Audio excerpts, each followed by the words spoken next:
संसार में सबसे श्रेष्ठ कौन? जो भजन करता है। भजन करने वालों में सबसे श्रेष्ठ कौन?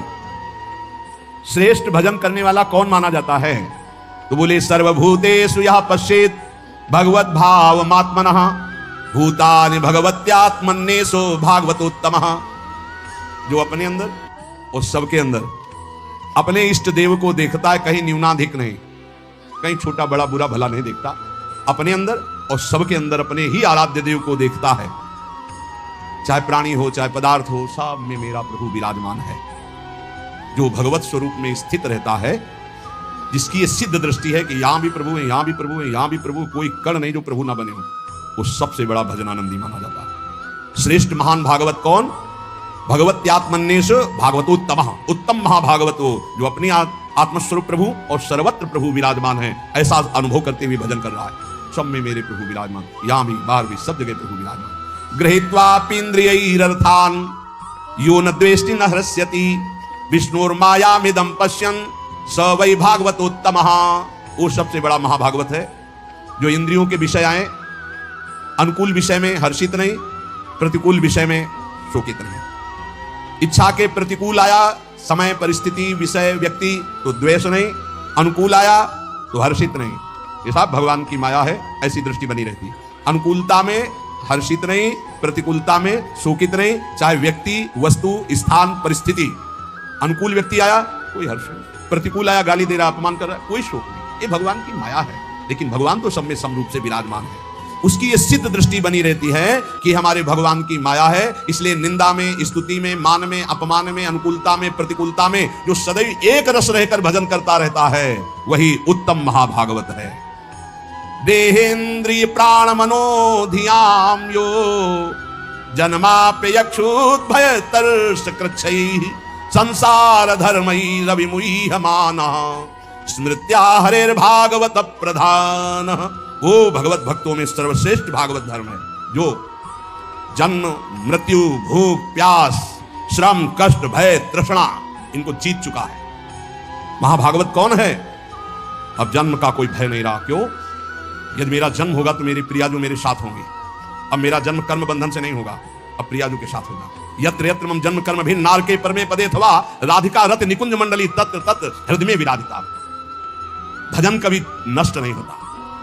अगर चूक हो गई किसी को भगवत प्राप्ति नहीं, तो अगला जन्म जो होगा महाभागवत के रूप में, तो ब्याज सहित भजन। जैसे हिरन में फंस गए तो अगला जन्म हिरन का, पर हिरन के ही रूप में ऐसा भजन हुआ, अगला जन्म ब्रह्मबोध संपन्न महापुरुष के रूप में। उन्हें कहीं वेदांत पढ़ना नहीं पड़ा, जन्म से ही ब्रह्मबोध भजन ऐसा प्रभावशाली। जन्म का भी भय खत्म, पता नहीं मेरा जन्म हो कि ना हो। वैसे तो पक्का पता चल जाता है अपने को कि अब खत्म हो गया, अब नहीं हो। अपने को जब पेट छक जाता है तो दूसरे से प्रमाण नहीं होता, जाने मोरी छाती, अब हमारी जगह नहीं रह गई, भर गया पेट, पता चल जाता है। ऐसे अपने को पता चल जाता है जन्म होगा कि नहीं, खत्म खेल, पता चल जाता है। और मृत्यु का भी भय नहीं। जैसे विशाल हाथी गजराज के गले से फूलों की छोटी माला टूट के गिर जाए, उसे पता न चले, ऐसे भक्तों की मृत्यु होती है। जन्मत मृत दुसाधु कोई भक्तों को ऐसा कष्ट नहीं होता जो जन्म पर और मृत्यु पर विजय प्राप्त कर लिया है। और जो भूख और प्यास पर, भूख प्यास ये व्यथित करते हैं, ये प्राणों का धर्म है, मेरा नहीं। धैर्य पूर्वक जो सह लिया गया। ऐसे जीवन में बहुत समय आए, बहुत समय, एक दो दिन नहीं, बहुत समय आए। प्राय सच्चे कहते हैं, शायद आपको विश्वास न हो, वृंदावन के सिवा मुझे कभी रसोई में बैठकर भोजन मिला हो ऐसा पूरे जीवन में कभी याद नहीं। कभी ये ऐसे किसी गांव नगर में प्रवेश करके किसी रसोई में बैठना, गंगा का किनारा छोड़ना तो था ही नहीं। और काशी में तो घाट में ही किसी की रसोई में कि बाबा ऐसे बैठे हो गरम गरम बनता, कभी जीवन में नहीं। कई दिन पर उत्साह ऐसा बढ़ता, मुझे भगवत साक्षात्कार करना है। इस बात का उत्साह किसी बात से फर्क नहीं पड़ता था। कभी ऐसे नहीं कि ऐसे बिल्कुल शोकग्रस्त कि कई दिन भोजन नहीं मिला, तो नवीन उत्साह जैसे भगवान रखते हैं, बहुत आनंदमय जीवन। और गंगा जी में हमने एक विशेषता पाई है, माँ गंगा का ऐसा जल है कि वो सब पुष्टता देता रहता है। कई दिन भोजन न मिलने पर भी शरीर हमारा कभी क्षीण नहीं हुआ, और एक दिव्यता रहती थी, एक पुष्टता रहती थी। कमंडल भर करके गंगा जल पिया तो ऐसा मानो माँ का दूध पिया हो, ऐसा बल में रहता था। ये मतलब 10वें वर्ष का अनुभव है, 10वें वर्ष का। जब लक्ष्य बन जाता है भगवत प्राप्ति तो भूख प्यास भी नहीं सताती। यही भागवती कृपा का बल होता है, कोई फर्क नहीं पड़ता। क्योंकि अंतर में जो हमारा निरोग स्वभाव, निरोग विचार, निरोग अवस्था है, वो हमें बचाए हुए है। और अगर हम इस रोग में होते तो बहुत परेशान हो जाते, फिर कुछ नहीं होने वाला। भूख और प्यास ये केवल लक्ष्य के बल से सहा जाता है, लक्ष्य का। और फिर जब आनंद की अनुभूति होती है तो इसकी कोई चिंता ही नहीं रहती। परीक्षित जी कह रहे हैं महाराज श्री सुखदेव जी से कि एक दिन की प्यास ने इतना विकल कर दिया था कि ब्रह्म ऋषि ने आंख नहीं खोला तो मरा हुआ सांप उनके गले में डाल दिया। और कई दिन हो गए हमने ना अन्न पाया है ना जल पिया, क्योंकि आमरण अनशन व्रत है। पर यह भूख प्यास मुझे बिल्कुल कष्ट नहीं दे रही, क्योंकि आपके श्रीमुख से निकली हुई कृष्ण कथा अमृत पान करके मेरा हृदय आनंदित हो रहा है। फिर श्रम, किसी भी तरह का कोई भी श्रम आपको परास्त न कर पाए। दिन भर आप लगे रहें पर आपको ऐसा महसूस ना हो कि बहुत थक गया। अगर यह महसूस होता है तो दो बातें नोट कर लेना, आप ब्रह्मचारी नहीं हैं और आपका लक्ष्य भगवत प्राप्ति नहीं है। दो बातें नोट कर लें। अगर दो बातें हैं, भगवत प्राप्ति और ब्रह्मचर्य ठीक है, तो यह शब्द नहीं आ सकता कि बहुत थक गया। शरीर स्वस्थ होना चाहिए। अगर रोग ग्रसित है तो बात अलग है। और कष्ट, भारी से भारी पीड़ा के समय भी एक आनंद की गुफा है अंदर। भजनानंदी महात्मा उस आनंद की गुफा में वातानुकूलित कक्ष में रहता है, बाहर आग लगी लगने दो। कष्ट की भारी स्थिति में भी एक आनंद की स्थिति होती है, जिसमें बड़े बड़े गुरुजन विराजमान रहे। पूज्य महामहिम श्री गुरु अर्जुन देव जी महाराज, गुरु तेग बहादुर जी महाराज, श्री ठाकुर हरिदास जी, प्रहलाद जी, मीरा जी, नरसिंह मेहता, ये बड़े बड़े महापुरुष उसी गुफा में, आनंद गुफा में मस्त है। बाहर से आग लगाई जा रही, बाहर से कष्ट दिया जा रहा है, विष पिलाया जा रहा है। वो आनंद गुफा के अंदर भी है। उसका दरवाजा खोल लीजिए, वो दरवाजा खुलता है नाम जब से। जब पहले पाप नष्ट हो, ज्ञान प्रकाश हो, अंधकार हटे, तो ही आपको दरवाजा मिल जाएगा। सोई अंदर चले जाइए, अपने स्वरूप में आ जाइए, कोई भय नहीं। नैनम छिंदन्ति शस्त्राणि नैनम दहति पावका न चैनम क्लेदयन्त्यापो न शोचयति मारुता। ये आपका स्वरूप है, कोई कष्ट आपको छू नहीं सकता। और फिर भय, भय किस बात का? सर्वत्र मेरा प्रीतम है, तो भय किस बात का?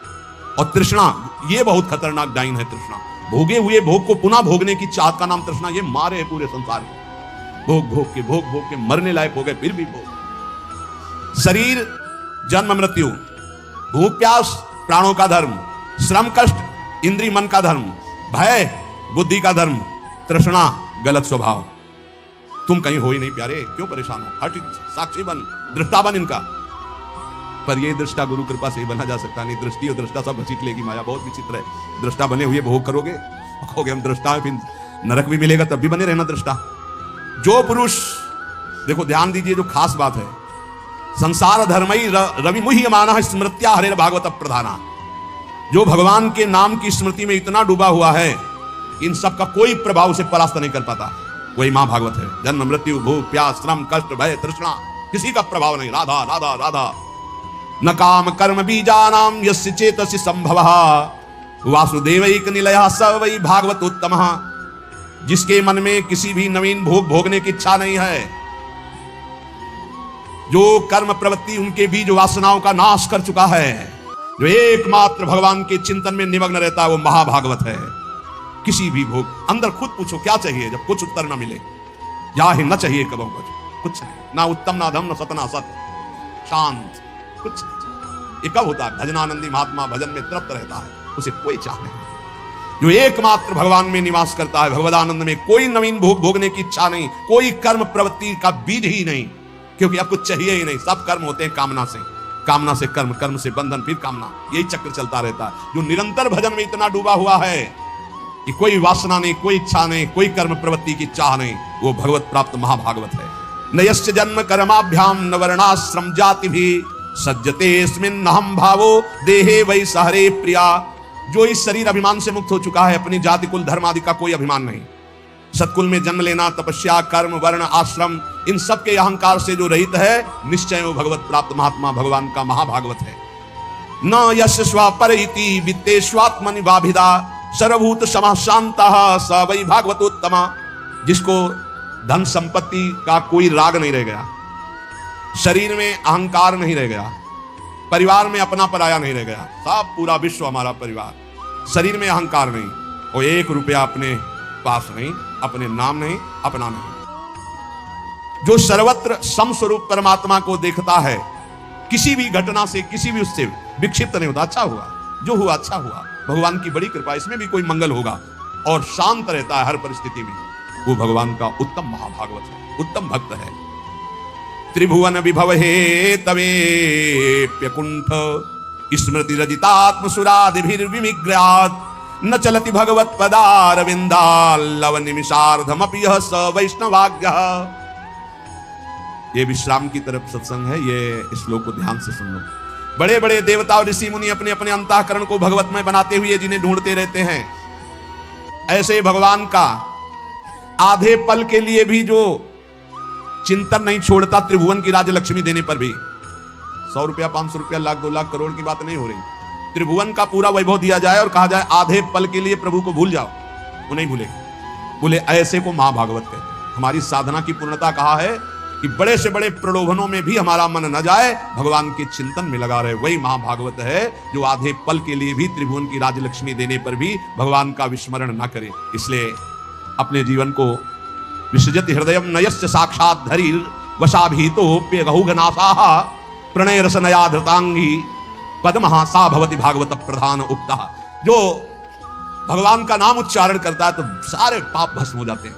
अगर ऐसे राधा, अपने लोग जो जय जय श्री राधे बोलते हैं, दूर तक जब नाम ध्वनि जहां भी जाएगी, वैसे आप जहां गांव घर में भी निवास करते हो 3 बार तो जोर से चिल्ला के बोला ही करो जय जय श्री राधे। भले वो कहेंगे बड़ा भगत है, बड़ा ढोंगी है, लेकिन उनके भी कान में राधा नाम पड़ेगा तो उनका कल्याण होगा, तो उसका तुमको और पुण्य मिलेगा। भक्त जानते हो क्यों धनी हो जाते हैं? क्योंकि जब सबसे नाम कीर्तन करवाते तो सबका मंगल होता है, तो उस मंगल का उनको भी मंगल प्राप्त होता है। ये भी ध्यान रखो।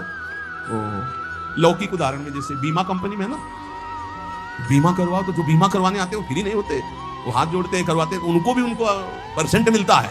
ऐसे ही इसमें भी है, इस कंपनी में भी आप जितने को नाम जपवाओगे उसका परसेंट आपको मिलेगा। ये करो, बहुत बढ़िया धंधा है। रुपया के लिए मत करना, मान सम्मान के लिए नहीं, अपने प्रभु को प्रसन्न करने। 5 लोगों से बुलवाया, ए भाई राधे राधे। पागल है क्या? बोले राधे राधे नहीं बोलेंगे तो 4 बार सुना तो दिया, हमारा प्रॉफिट हमारा तू बोल ला, बोल हमारा काम हो गया। ये पक्का देखो ना, नित्यानंद महाप्रभु की खोपड़ी में मारा ना जगाई मदाई, हो गया ना उसका कल्याण जगाई मदाई। ये अपने को गाली भी कोई दे दे तो अपने को राधा नाम सुनाना है, वो हमारे को पीट भी दे तो हमको बचाओ पक्ष में अपना करके निकल देना है।